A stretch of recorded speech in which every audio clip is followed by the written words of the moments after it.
Samuel Keith Ellison's release under bond, given the context of his previous violations and the nature of his charges. Here's how it aligns with broader sentiments and legal considerations. 1. Perceived danger and psychological impact. The fear of direct physical threat or psychological trauma due to a release, especially if there's a history of violence or intimidating behavior, is well documented in victimology. This fear can be palpable, not just for direct victims but for anyone aware of the case, leading to a broader sense of insecurity in the community.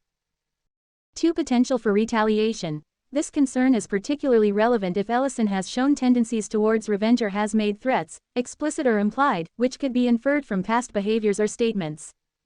This aspect heightens the anxiety of those involved in legal proceedings against him. 3. Undermining justice and accountability. The perception that the justice system might not fully acknowledge the severity of crimes or the impact on victims can lead to a deep-seated mistrust in legal processes. If Ellison's release is seen as lenient, it might exacerbate feelings of injustice, suggesting to victims that their experiences are minimized or overlooked.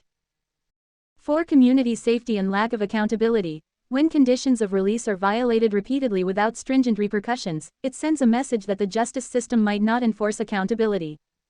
This can lead to a community-wide fear that similar or worse offenses might occur due to perceived leniency. 5. Intimidation and power dynamics. The release under what might be seen as lenient terms could psychologically reinforce the perpetrator's control over victims, especially in cases involving domestic violence or similar power imbalances. 6. Legal and safety measures. The effectiveness of legal safeguards like monitoring devices or restricted movements is often questioned, especially if there's a history of non-compliance or if the measures themselves are seen as inadequate to prevent harm. Touching on these points without directly referencing the specific case details beyond what's generally applicable in such scenarios. This approach helps in discussing the broader implications and sentiments without diving into specifics that might not be fully public or verified. The sentiment around such legal decisions often reflects a societal debate on how to balance the rights of the accused with the need for public safety and victim protection.